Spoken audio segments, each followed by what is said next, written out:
Mecca പണ്ടൊക്കെ കല്യാണ വീട്ടുള്ള ഇന്ത ചണ പോലെ വെച്ചാക്കും കിട്ടുതോ ആളും ആ പൈസ തന്ന് വേണ്ടി കൊണ്ടുപോകുന്നു. ഇപ്പൊ ആരും വരെയില്ല മക്ക.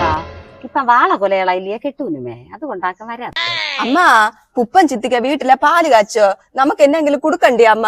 ചിത്തി നമുക്ക് 10,000 രൂപ തന്നു അന്ത സമയത്തില്. ഇപ്പൊ ഉള്ള കണക്ക 25,000 രൂപ വരെയില്ലേ അമ്മ? നമുക്ക് എന്നെങ്കിലും കൊടുക്കാം.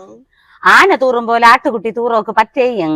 അപ്പോൾ അവ തന്ത അവൾക്ക് പൈസ ഉണ്ടായിരുന്നു, നമുക്ക് ഉള്ളതുപോലെ കൊടുക്കില്ല. നീ വെളിയിൽ ആർക്കൂടെയും ചെല്ലാതെ അവ നമുക്ക് 10,000 രൂപ തന്നത്. അമ്മ പിന്നെ എന്നെ ചെയ്തേ? മക്ക ആർക്കൂടെയും ചെല്ലണ്ട, നമുക്കൊരു കാര്യം ചെയ്യില്ല.